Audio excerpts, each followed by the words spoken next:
into the lesson this week, we need your help. Hi, I'm your Xtreme Kidz host, Jeffrey. We are looking for 10 people right now to serve on our Xtreme Kidz studio team in productions, scripts, editors, and as hosts. Remember, you can serve at any age from anywhere, so say yes! Hey everyone, it's your Xtreme Kidz host. I'm Miss India. And I'm Jeffrey. Well, hello there, Xtreme Kidz. It's springtime. The grass is green and the leaves are coming back on the trees. It's a great time to dig in the dirt and do some gardening. I just love working outside with the worms, bugs, veggies, and flowers. It's fun to plant some seeds, then watch our garden grow. And this month, we're here to talk about a way we can grow. With God's help, we can grow in humility. Humility is putting others first by giving up what you think you deserve. We'll hear a lot this month about the one who gave us the perfect example of humility. That's right, I'm talking about Jesus. I'm so excited to dig into some great stories this month as we see how Jesus showed humility. Yes, it's the highlight of my week, getting to sing praises with all of you. Let's start off by giving our praise to God for the friend we have in Jesus. Come on.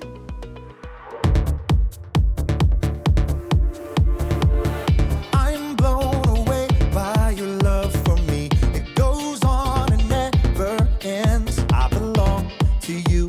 I'm chosen by you. Forever, I'm your friend.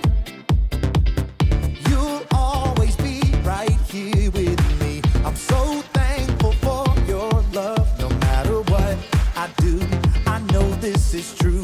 You're by my side, you'll never leave. I wanna thank you, God, for showing me who I am. You're so good, you help me to understand. We are your sons and daughters. You're such an amazing Father. Thank you, God, for coming to rescue me. You're so good, God, you're everything I need. Every minute of every day, I just wanna say thank you, God. I'm blown away by your love for me. It goes on and never ends. I belong to you. I'm chosen by you. Forever, I'm your friend. You'll always be right here with me. I'm so thankful for your love. No matter what I do, I know this is true. You're by my side, you'll never leave. I wanna thank you, God, for showing me who I am. You're so good, you help me to understand. We are your sons and daughters. You're such an amazing Father. Thank you, God, for coming to rescue me. You're so good, God, you're everything I need. Every minute of every day, I just wanna say thank you, God. You sent your son to set us free. For your love and kindness, I will sing. You sent your son to set us free. For your love and kindness, I will sing. I wanna thank you, God, for showing me who I am. You're so good, you help me to understand. We are your sons and daughters. You're such an amazing Father. Thank you, God, for coming to rescue me. You're so good, God, you're everything I need. Every minute of every day, I just wanna say thank you, God. Remember, humility is all about putting others first. And that's certainly what Jesus did for us. Check it out now. The story before the story. Today, we're in John, the fourth book in the New Testament. But before John, in the very beginning, out of a deep, deep love, God made an amazing world. But when people turned away from God, the world was broken.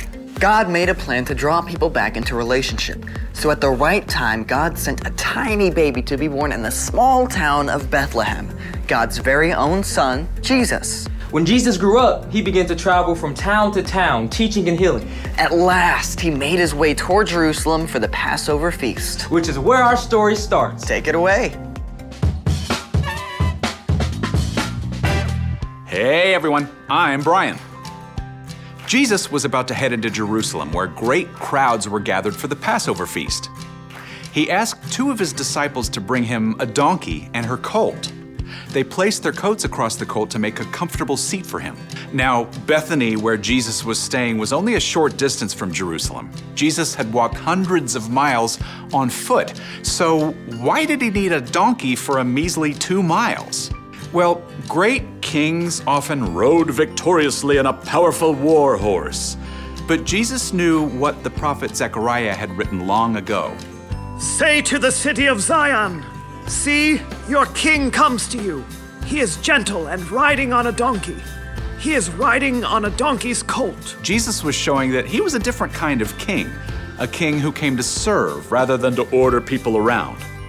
As the people saw him coming, they laid their coats on the ground and cut branches from palm trees.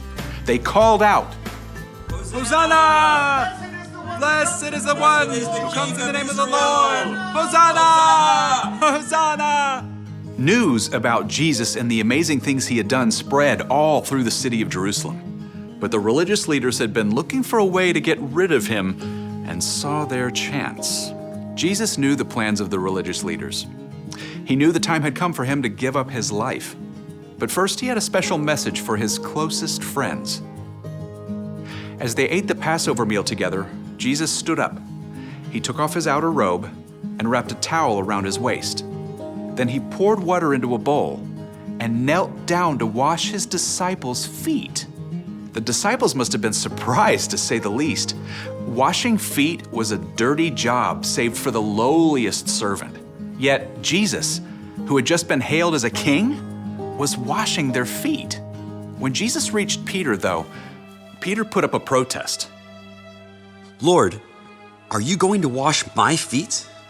You don't realize now what I am doing, but later you will understand. When Jesus finished washing their feet, he put on his outer robe and took his seat again. I, your Lord and teacher, have washed your feet. So you also should wash one another's feet. I have given you an example. You should do as I have done for you. Now you know these things, so you will be blessed if you do them. Jesus, God's very own Son, chose to take on the role of a humble servant, and he asked his followers to do the same. The end. Honestly, the washing feet part kind of weirds me out. Yeah, it does seem kind of odd to us now, but with walking dusty, dirty roads, washing feet when you arrived at somebody's home was super important. Yeah, but Jesus didn't actually mean for us to go around taking off people's shoes and washing their feet, right? Well, that's just one way Jesus put others first. The important thing Jesus wanted us to hear is that we can set aside our own wants and needs to show love to others. So, what's our part in the story? Well, maybe it's your brother's turn to unload the dishwasher, but you choose to do it for him. Or you can tell your teacher is feeling really overwhelmed, so you use your free time to help clean up the classroom. Last week I got this brand new game I was super excited to play, but then my dad got home with a giant load of mulch to spread on the flower beds, so I put off playing my game to help him. Yeah. See, if you keep your eyes open, there are opportunities all throughout your day to put others first. And you don't actually have to wash their feet to do it. That's good, right? I'll see you next time.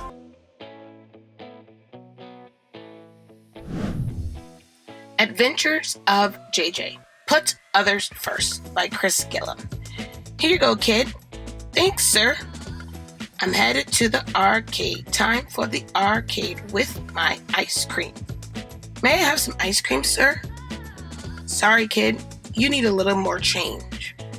Thought JJ. In Xtreme Kidz this past Sunday, they learned about putting others first. Here you go. This should be enough. Huh? Thank you so much. No problem. We can both now enjoy our ice cream. Wow, that was great. Now back to our Xtreme hosts. What Jesus did for his disciples is such a powerful example for us today. Jesus, God's very own Son, chose to take on the role of a humble servant and wash the feet of his disciples. Jesus showed his followers that it's important to put others first and show true humility. As we follow Jesus, it's important for us to live that way too. Now let's head to small group and talk some more about having humility. Or, if you're watching on YouTube, here's a discussion question for you. When has someone put you first?